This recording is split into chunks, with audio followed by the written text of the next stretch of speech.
Hey there, StarCraft fans! It's Falcon Paladin coming at ya with yet another edition of StarCraft 2 Legacy of the Void. And today for your Friday, it's going to be an Into the Void, which just means that it's a bronze or silver, or maybe platinum level replay sent to me at falconpaladin@gmail.com with the subject of Into the Void. Top left-hand corner here on Acropolis is the Red Terran player. It is Ceptar. And his opponent in the bottom right, it is the Blue Zerg player, Kyaralonus, I believe we'll call him Kai from this point on. What? Kai, are you going double extractor trick on us, Kai? Kai, we talked about this. We talked about this before, man. If you're going to get gas this early, you best be using it. If you're going to get double extractors this early, you best use them for things like really fast roaches, man. I'm talking fast roach with a fast lair and speed on those roaches, like instantly. Otherwise, you just wasted 2 drones on absolutely nothing. Over here, look. Used 2 drones on these extractors. Now, this could be an extractor trick. This could be where you use 2 drones to start creating buildings, which frees up the supply on those drones. You make 2 more drones to get up to supply cap, cancel these, and then you're at like 18 out of 16 or something like that, okay? So you can do that, but if you're okay, I mean, if you're going to take these, you better saturate them soon. If you didn't need them until now, don't make them until now. If you forgot to saturate them until now, remember next time. Alright, so you better be doing roaches, Kai. That's all I can say. And Ceptar is also going double gas. Oh man, he walled off the top of the ramp with 3 supply depots. We see this sometimes, but yeah, this is not good. You can wall off the top of your ramp with a barracks and 1 supply depot, which is much, much more effective, because this is supply you do not need. This is worker time that you need to spend on minerals or gas. Alright, and resources that could go to creating more workers. Man, this is going to be good. This is going to be an Into the Void game. A very, very excellent Into the Void game. This is, okay, so this is educational, and this is just, I don't know, just to see what's going on in the lower leagues and to see what weird stuff is going on down here. But the primary purpose of this is to teach people how to play better so that they can get up on the ladder. Okay, so, Alright, so Kai, we're going to say this once. I need you to find a very basic build order. Go to LOTV.spottingtool.com. Find something that is aggressive or something that is defensive, something you want to do that fits your playstyle, what you want to do with StarCraft, and then follow it. At least for the first 3 minutes or so, what I'd love to see from you is a hatchery first, especially against Terran. It's incredibly safe to do so. Go for a hatchery first, then get 1 extractor, and then get a pool. So like around, I don't know, 16, 17 supply down here, right? Where it shows you how much supply you have. I guess it's up right there, but you go for the hatchery, and then you go for an extractor, and then you go for a pool. Somewhere in that order. You have all this gas right now. You have 500 gas. You've spent nothing for gas. You just now started making a baneling nest, which does take some gas, which is nice. Evolution chamber and a roach warren coming in. So I'm liking where you are going with this, but honestly, you should have more workers than this at this point. It's 19 workers. I'd like to see you closer to around 20, 25 or so. And on 2 base saturation at this point. Good job injecting with the queen there, and really your primary objective with this queen is to inject. I know you want to connect the bases with creep, which is a very nice idea, but really at the very most, use your second queen here at this hatchery to make the queen that connects these. Because your injects need to be on point. You need as much larva as possible, especially if you're only working off of 1 base. You'll notice you're probably larva-starved right now. You only have 1 larva down there. And a bunch of money that you want to spend, but you can't because this queen didn't inject when she should have. So Burrow on the way, and going for +1 melee attack, which is interesting. Got a handful of lings, which is good. I do love +1 on Zerglings. They're very good. It helps them immensely as they have a high attack speed. Anything that has a high attack speed will benefit better from any upgrade that allows them to hit harder. So they hit harder and fast. So it increases very, very nicely. It looks like a pretty standard marine tank attempt here from Ceptar. Making tanks, queuing these up, which just means at this point, Ceptar, if you're queuing things up like this, see how there are multiples down there? It means make another barracks, make another factory. You can afford to make those buildings and spend all your cash and make 2 tanks at once instead of 1 at a time here, which is awesome. Also, Ceptar, a 1 Rax expand is very safe versus Zerg 2. As long as you worker scout, which nobody did in this game, I like to point out. Kai, I need to see you worker scout, man. Send a drone out, see what your opponent is up to. You'll notice if they're going for a proxy Rax or something just because they have nothing at home. If they go for a command center first, you can scout that too. So tanks on the high ground and Marines up there means it's going to be very hard for Kai to break this at all. So what Kai should be doing at this point at the 5-minute mark, at the very latest, is be going for a third base as your opponent is expanding. At the very least, Kai, what you'll see the pros do is send their overlords out across the map. Right? Send them across the map. Get them to scout. There are usually places on the maps in the current map pool where you can hide them on high ground to where the people on the low ground can't see them. See how this is dark? It means the Marines can't see them and shoot them if they're here. And then you can see if there's an expansion coming up. If the Terran player does not have an expansion, by all means, stay on 2 bases. As a Zerg player, you want to stay on 1 base more than your Terran opponent, which means why you go hatch first is because you need to catch up to the fact that you're already on a 1 base to 1 base situation here versus the Terran player, and that's a bad place to be. So now that he's on 2 bases, what you want to do is get a 3rd hatchery. Okay, he can't kill you very well if he just took his natural base. He spent a lot of resources on SCVs in this command center. His army is big, but not huge. You can handle it with 2 bases worth of units. And I like that you're droning up. That is fantastic. You're at 27 workers now. Continuing to make both roaches and drones is very nice. I'm loving that from you, but I'd love to see even more focus on saturating this natural base. Again, get the extractors when you can use them, when you have enough saturation and you're planning on actually filling these guys with drones. Then make the extractors. Otherwise, these are drones that are dead for no reason. You lost those drones on your income. 3 evolution chambers is cool. You recognize there are 3 sets of upgrades you can get across the board, which is nice. I'm a huge fan of that. Definitely 3 evolution chambers is nice. Generally, players will only get 2 of these if they're planning on going for like a Ling Baneling thing. They'll get 1/1 for the Lings and the Banelings, obviously melee and ground carapace. If they're going Roach Ravager or Hydra, then they'll go for the missile attack.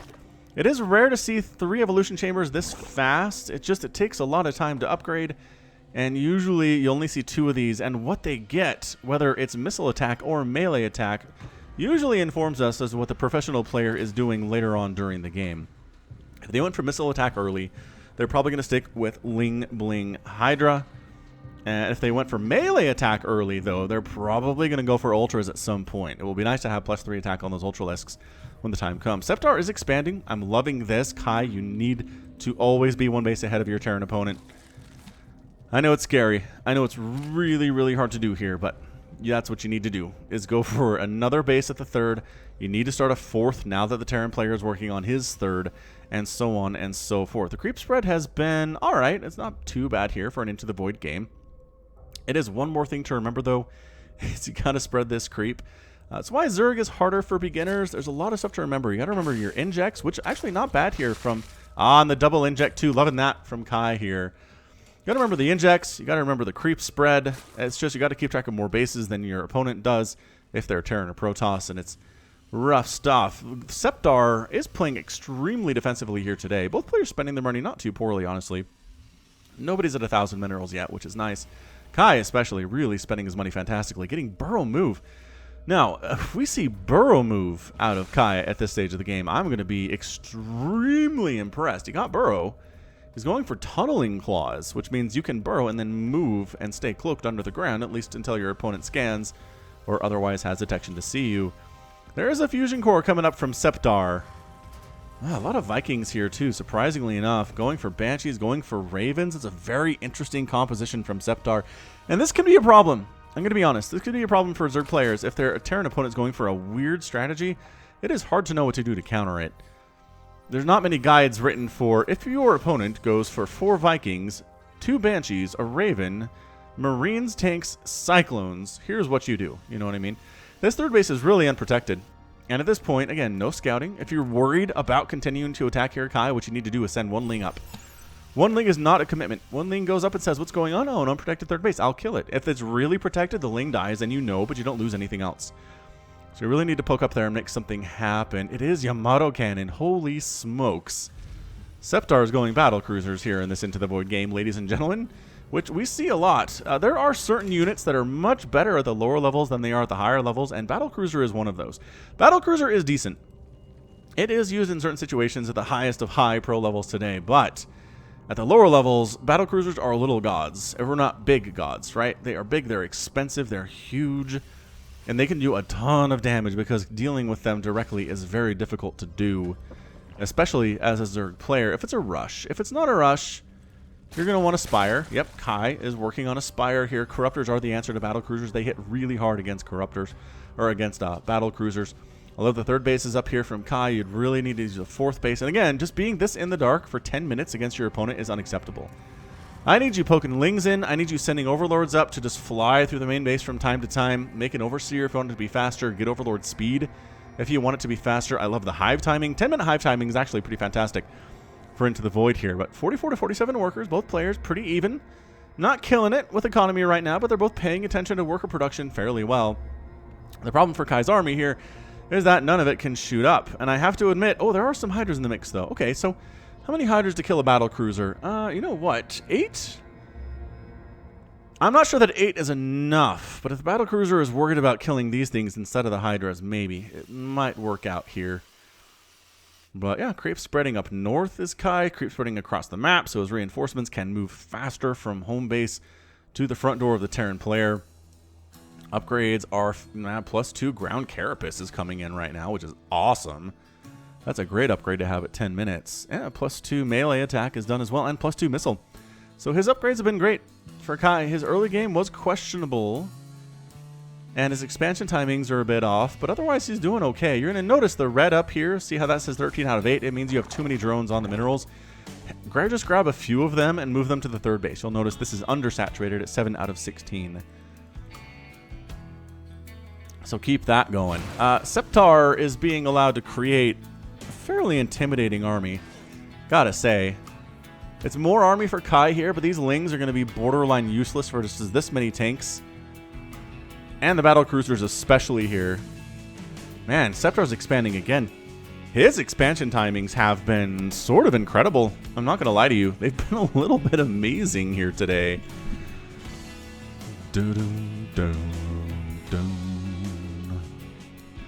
All right. Well, both players seem to be hanging out. I'm really curious what Kai is looking at right now, so we're going to check his camera. He's spreading creep, which is great. He's going for 3-3. Doesn't have enough gas to go for that final 3 carapace. I love the injects we're seeing here. Again, queue up injects. If you can't spend them all at the same time, they will be useful to you. Oh, he does transfer some drones over here. Gets extra gas at the third base, which I'm loving out of that as well here. APM for Kai is anywhere from 100 to 0 at this stage of the game.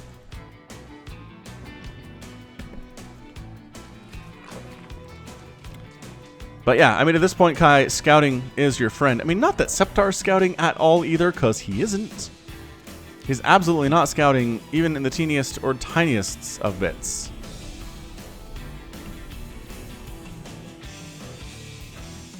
Aha! The unprotected third base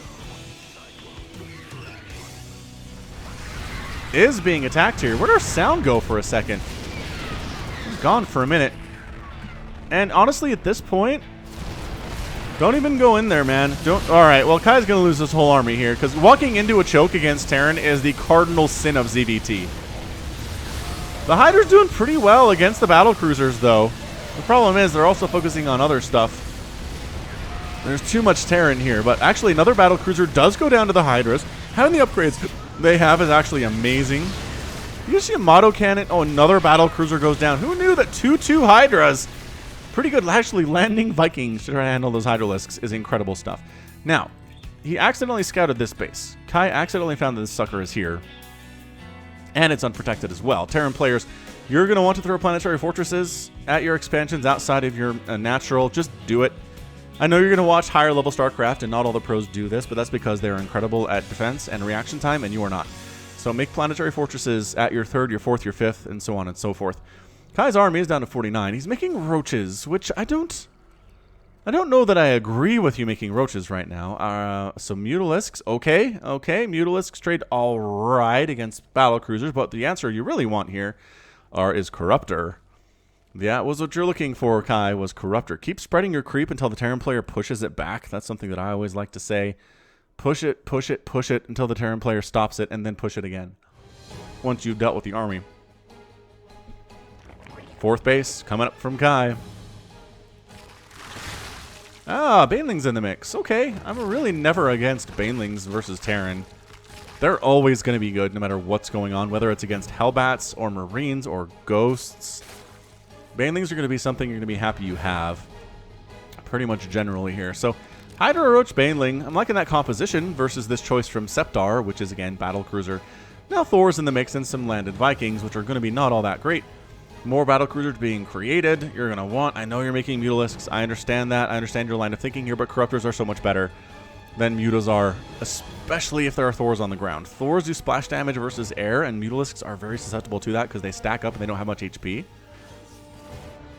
So you got to watch out for that. If your opponent is making Thors, Mutalisks are not generally what you want to be making here. Oh my gosh, the jump. Ceptar realized he had tactical jump at the 15-minute mark, came in. He's going to wipe out the Spire.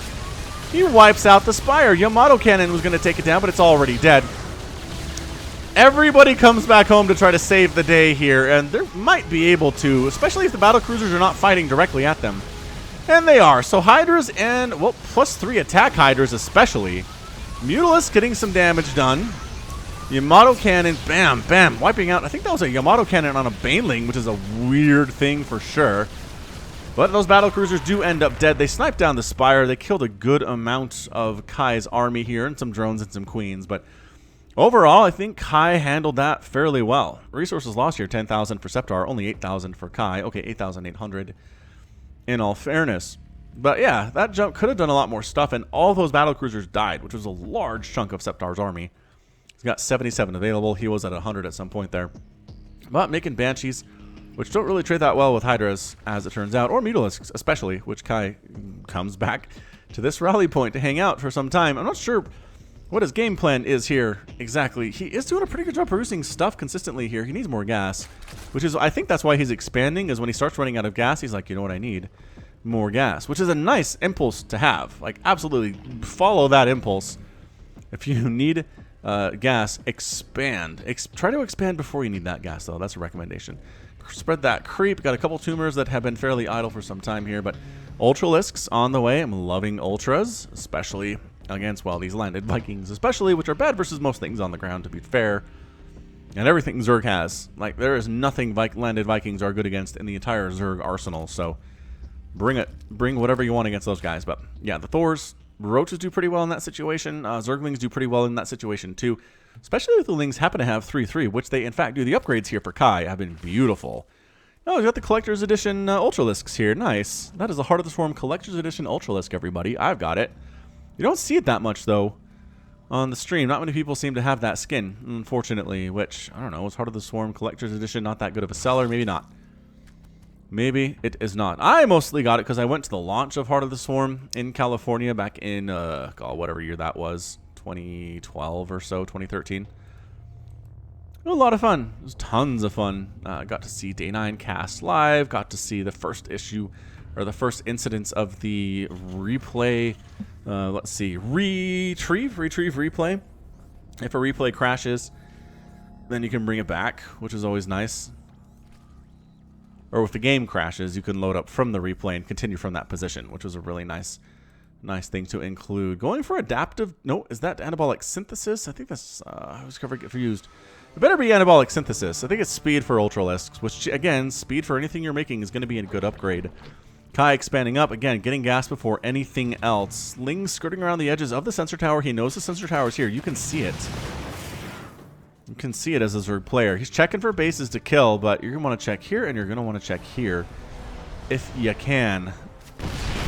All right, man. Once again, I do not recommend coming into this choke, but if the Ultralisks can tank a bunch of damage from these tanks and allow the Roaches and Hydras to get in here too, not bad, honestly. Yeah, if you're forcing the Terran player up into the ramp to his own main base, that's a great place to be. However, the Banshee count is suddenly insane, and all of the Mutalisks died to the Thors. Ultralisks are dead too. Hydras are trying to trade with Battlecruisers and with Banshees. The Banshees are not doing very well here because, again, the upgrades definitely favor the Hydralisks. But, again, the landed Vikings provide just enough for Ceptar to hold this army off. So the natural base goes down. A ton of SCVs down. Ceptar's down to 14 SCVs. Oh, wait. Yes, he's lost 29 SCVs, and he's down to 14 in total right now. This Roach might have accidentally found this base. And might accidentally find this base down here, too. Keeps heading this way, but he's not.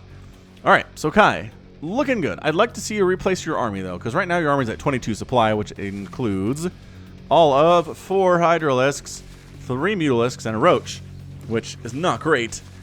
We need to just build stuff. How much larvae do you have is my question. 12. 12 larvae is enough to make some things here. So 26 lings is going to be your answer right now. Do you have adrenal glands? You do have adrenal glands. So fully upgraded 3 lings, I think might just straight up win this game. Well, I don't know. There are still 2 banshees and 2 battle cruisers, so maybe not. What you need, though, are hydralisks. What you really need are corruptors. I know losing the spire was a problem. Hey, you made a new spire. Where on earth did you make a new spire? Not in here, not in here, not in here. Fine, make me look for it. All right. He's got 2, actually. Oh, they're in the main base just north. Just north they are. All right, so Ceptar, weird army again, but he is up 70 to 59 in total army supply. But Corruptors here, more and more Hydras coming in. The Lings should be able to wipe out all of these Vikings, no problem. Ceptar trying to sneak a base over to this area, but it's already been taken by Kai. So Kyaralonus is ready to rock and hold that base.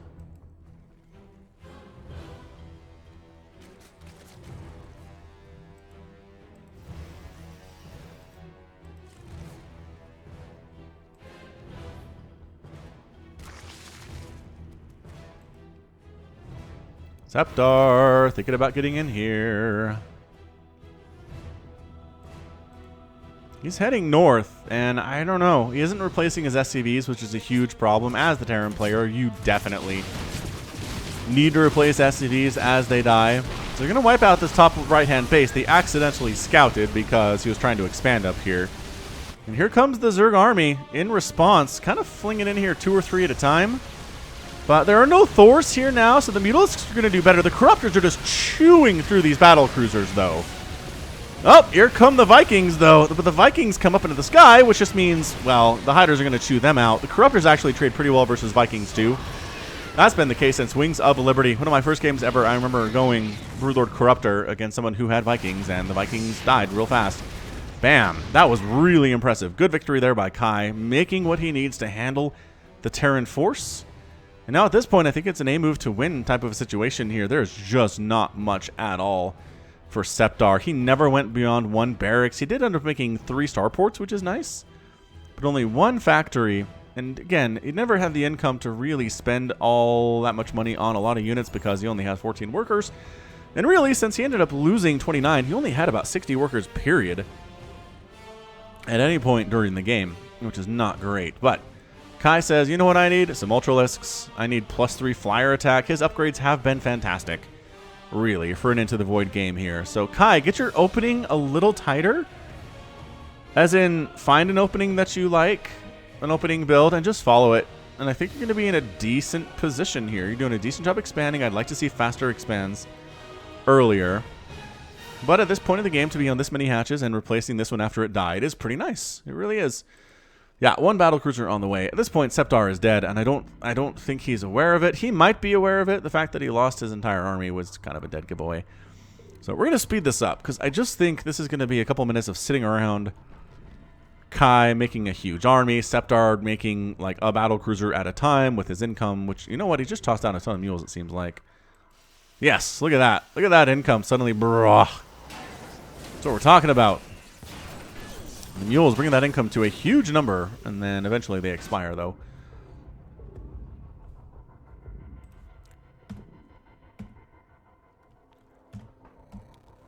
All right, so there's your plus, and yeah, battle cruisers, Mutalisks in here. Mutas with 3 attack, by the by, and +2 flyer carapace too. Dang, Kai, your upgrades seriously have been a thing to behold in this game. 183 to 76 overall supply. Not looking good for our Terran buddy over here.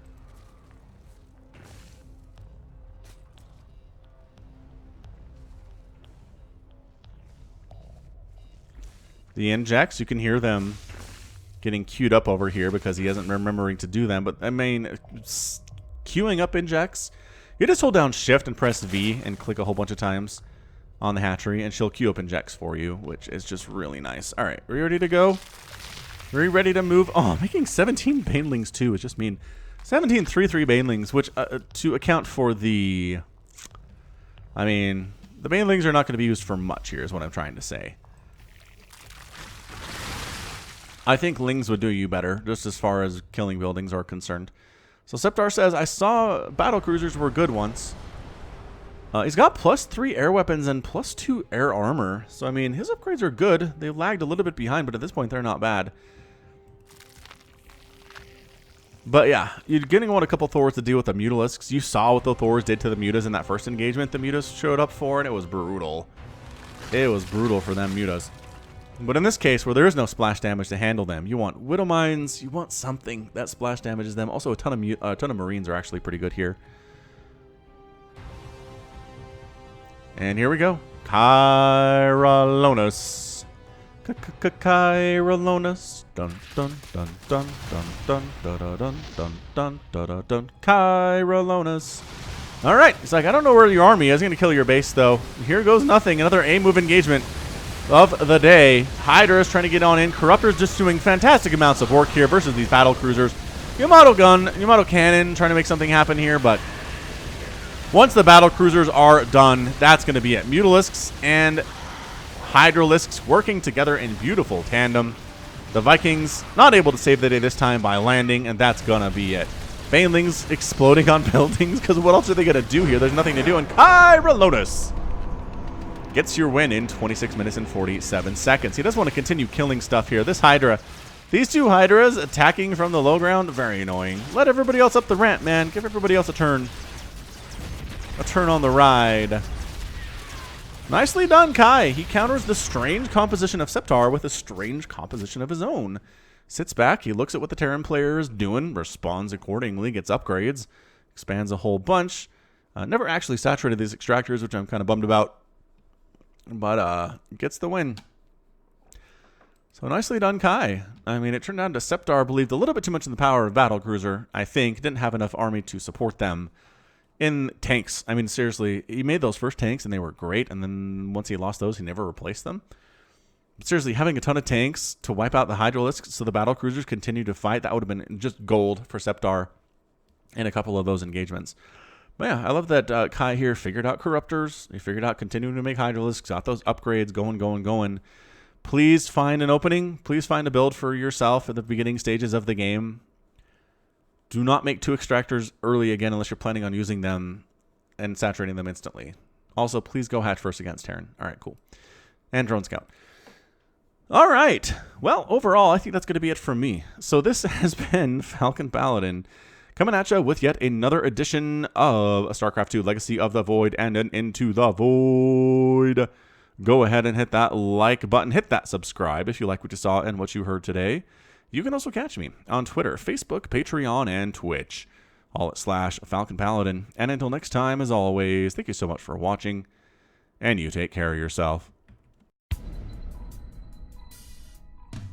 Broken and ashamed by what you have done. There is no redemption. And so you must run. And it's taken your heart and broken your soul. You cannot go back until you're made whole.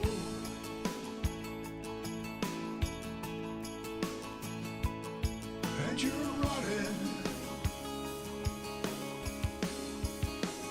into the void.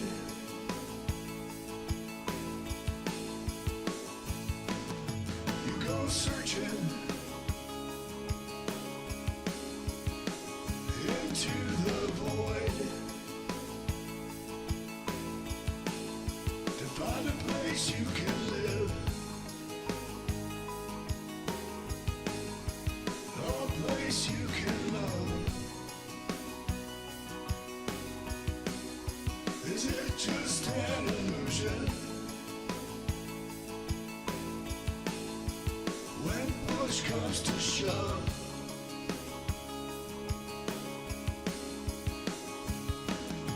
there's a light upon you, and you follow it on.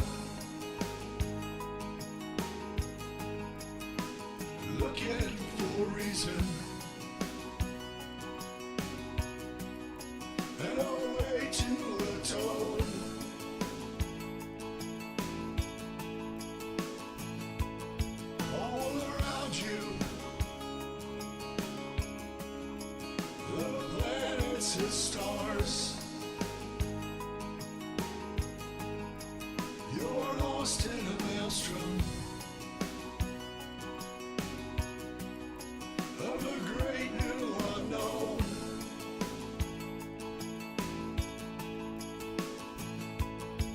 And you're running into the void.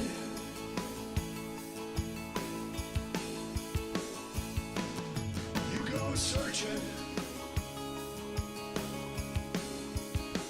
into the void to find a place you can